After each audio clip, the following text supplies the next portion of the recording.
सुना हूं, पढ़ा हूं और देखा हूं। 20 वर्ष से मैं इस पार्लियामेंट में हूं सर। ये पहली बार इस लेवल तक जा रहा है कि इसका हद ही नहीं है सर। ये तो मैं घोर निंदा करता हूं। ये बार बार संविधान पे पद पर जो है ऐसे लोगों को अपमानित कर रहे हैं। पहले तो 20 वर्ष तक प्रधानमंत्री जी को अपमानित किया क्योंकि वो गरीब फैमिली से आते हैं, ओबीसी के हैं, इसीलिए अपमानित करते ही गए सर। प्रधानमंत्री बनने के बाद भी अपमानित किया सर। बाद में राष्ट्रपति को अपमानित किया सर। राष्ट्रपति को अपमानित किया। ये ट्राइबल वुमन है सर। और अभी आप जो किसान पुत्र है, पहली बार एक जाट समाज के किसान पुत्र इस लेवल पर आ गए सर, उपराष्ट्रपति तक पहुंच गए। तो इस उपराष्ट्रपति पद को, संविधान पद को अपमानित कर रहे सर। तो मैं स्पष्ट करना चाहता हूं सर, तो उपराष्ट्रपति का अपमान नहीं सहेगा हिंदुस्तान और संविधान का अपमान नहीं सहेगा हिंदुस्तान सर।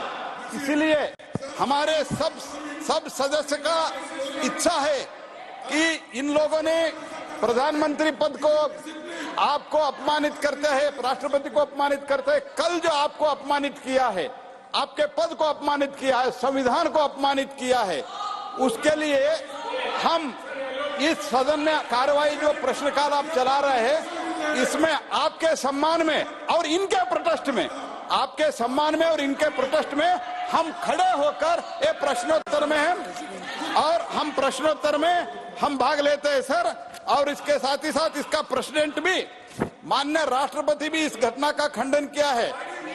राष्ट्रपति जी ने ये कहा है, I was dismayed to see the manner in which, I quote sir, I was dismayed to see the manner in which our respected vice president was humiliated in the parliament complex. Elected representatives must be free to express themselves, but their expression should be within the norms of dignity and courtesy. That has been the parliamentary tradition. We are proud and the people of India expect them to uphold it. Sir, इसके साथ ही साथ तो ओम बिरला साहब भी, इसका हमारा speaker साहब जो है, तो ये भी खंडन किया है। माननीय स्पीकर साहब ने कहा है, संसदीय परिसर में माननीय सांसद के द्वारा उपराष्ट्रपति के संविधान पर का निराधार करने का और अपमानित करने वाले गंभीर दुर्व्यवहार के बारे में माननीय उपराष्ट्रपति और माननीय सभापति राज्यसभा को अपनी गहरी चिंताओं और पीड़ा अवगत कराया। यह अचंभित करने वाली बात है कि एक संसद ने इस निंदनीय कृत्य को वीडियोग्राफी के जारी प्रचारित करने का फैसला किया। गिरावट का यह एक नया स्तर है और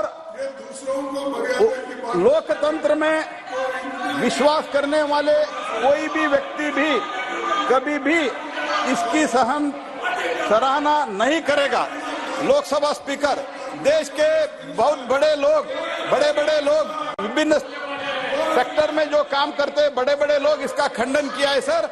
हम भी इसका घोर निंदा करते हैं सर। क्वेश्चन नंबर और ये जो व्यवहार इन लोगों ने किया है, इनका पार्टी के पूर्व अध्यक्ष ने किया है, उसके प्रोटेस्ट में और आपके सम्मान में, संविधान के सम्मान में हम आपके अनुमति से लेके खड़े होकर पूरा 1 घंटे खड़े होकर हम इस क्वेश्चन मौन धारण करके हम इस क्वेश्चन आवर में पार्टिसिपेट करते हैं। इसीलिए आपका मैं अनुमति भी मैं प्रार्थना करता हूं sir.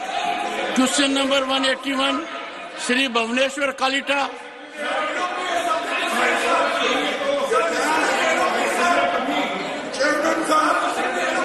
Honourable minister,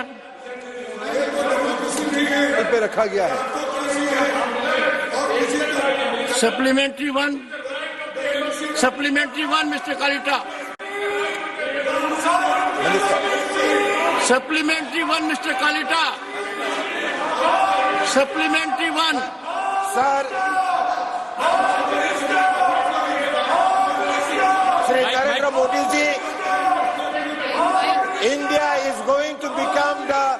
global knowledge superpower. My pointed question to the Honorable Minister is, what major steps are being taken by the Ministry for reverse immigration of our students? Honorable Minister.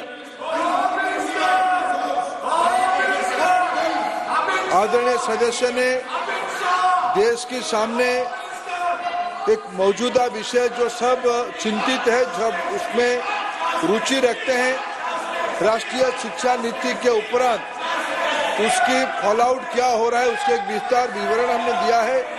उन्होंने specific एक प्रश्न पूछा है, ये सारे पहल के बाद रिवर्स माइग्रेशन स्टूडेंट्स की कैसे हो रहा है। मैं बड़ा विनम्रता के साथ कहना चाहता हूं, हमारे देश में आज लगभग 30 करोड़ विद्यार्थी हैं। स्कूली शिक्षा में 1 से 12वीं तक 26 करोड़ स्टूडेंट हैं और उच्च शिक्षा में 4 करोड़ स्टूडेंट हैं। और उसमें एकदम एक कतिपय माइक्रोस्कोपिक माइनॉरिटी बाहर जाते हैं। लेकिन इन दिनों में राष्ट्रीय शिक्षा नीति की अमल होने के बाद, विशेष करके मोदी सरकार के उपरांत, मैंने अगर तथ्य आपके सामने रखूं, उच्च शिक्षा में और स्कूली शिक्षा में दोनों में छात्रों की उपस्थिति की संख्या लगभग 25-26% बढ़ी है। उच्च शिक्षा में पिछले 13-14 की तुलना में 14-15 की तुलना में 21-22 की तुलना करें तो 26.5% विद्यार्थियों की संख्या बढ़ रही है।